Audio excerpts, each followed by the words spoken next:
There was a time when a tiny hollow little clay icon thought it was just meant to be a polite nod. You know the one.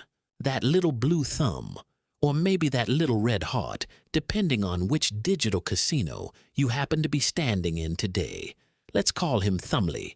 Thumbly was born with a very simple job. He was designed to be the digital equivalent of a polite smile. When your coworker shows you a picture of their moderately interesting golden retriever, it was innocent. It was casual. It was just a button. But then something shifted in the atmosphere of the internet. The architects of our modern digital dollhouse realized that Thumbly wasn't just a polite nod. He was a pellet dispenser in a brightly colored psychological experiment. He became the only currency that mattered.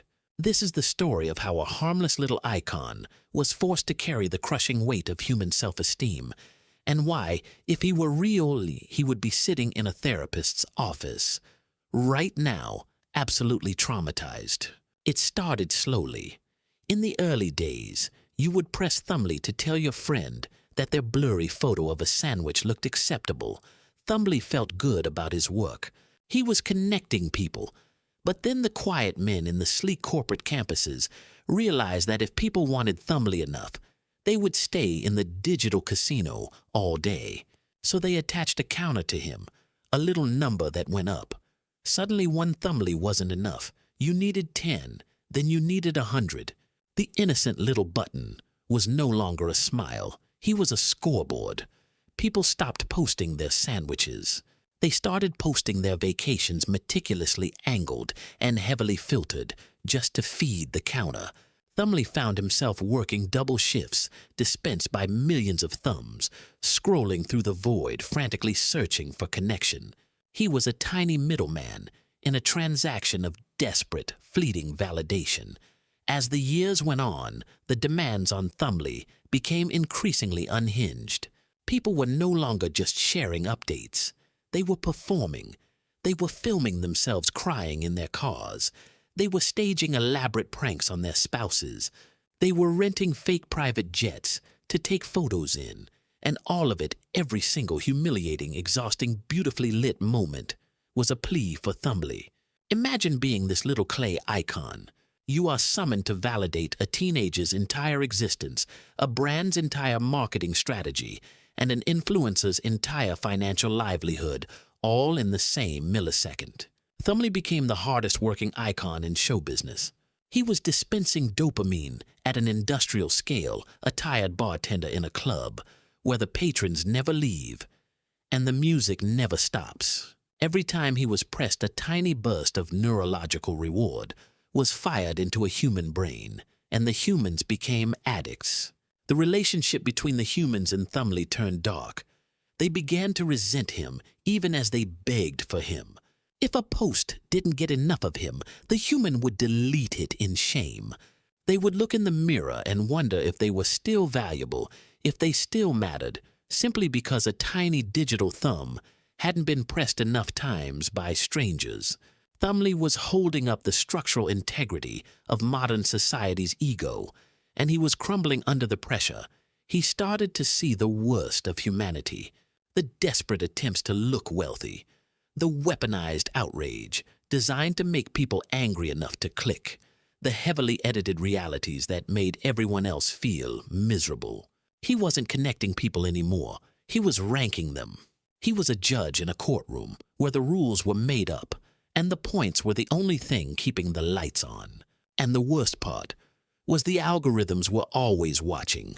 The algorithms were the silent bosses standing in the shadows with their clipboards. They watched how often Thumbly was pressed. They learned what made people press him more. They realized that anger made people press him. Envy made people press him.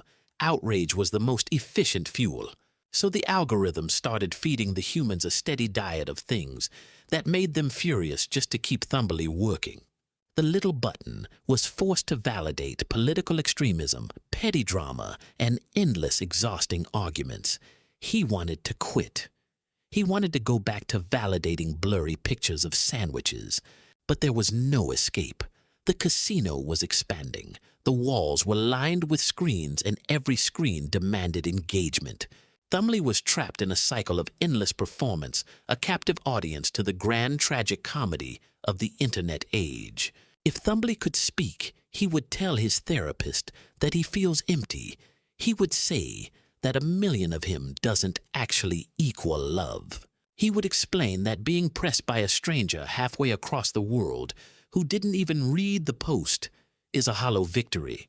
He would talk about the influencers who stare at their screens with hollow eyes, terrified that the numbers will drop tomorrow. He would talk about the brands who try to disguise themselves as friends, begging for a press to justify their marketing budgets.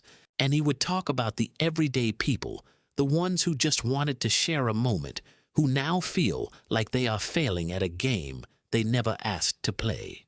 Thumley would sit in that tiny clay chair, twisting a tiny clay tissue, and ask why it had to be him. Why couldn't they just call each other? Why couldn't they just say, "I like you" to someone's face? Why did it have to be outsourced to a glowing pixel on a glass rectangle? The truth is, Thumley is just a mirror. He reflects what we are willing to do for attention. He reflects our deep, terrifying fear of being ignored. We built a system where visibility is equated with value, and we appointed a tiny button as the supreme arbiter of that visibility. But the system is rigged. The house always wins. The more we press Thumley, the more data the casino collects, the more ads they sell, and the more isolated we feel. We are all sitting alone in rooms, staring at screens, tapping a glass surface to tell another person sitting alone in a room that we acknowledge their existence. It's a beautiful, tragic, absurd little dance. And Thumley is just the exhausted DJ playing the same track over and over again, wishing someone would just turn off the music.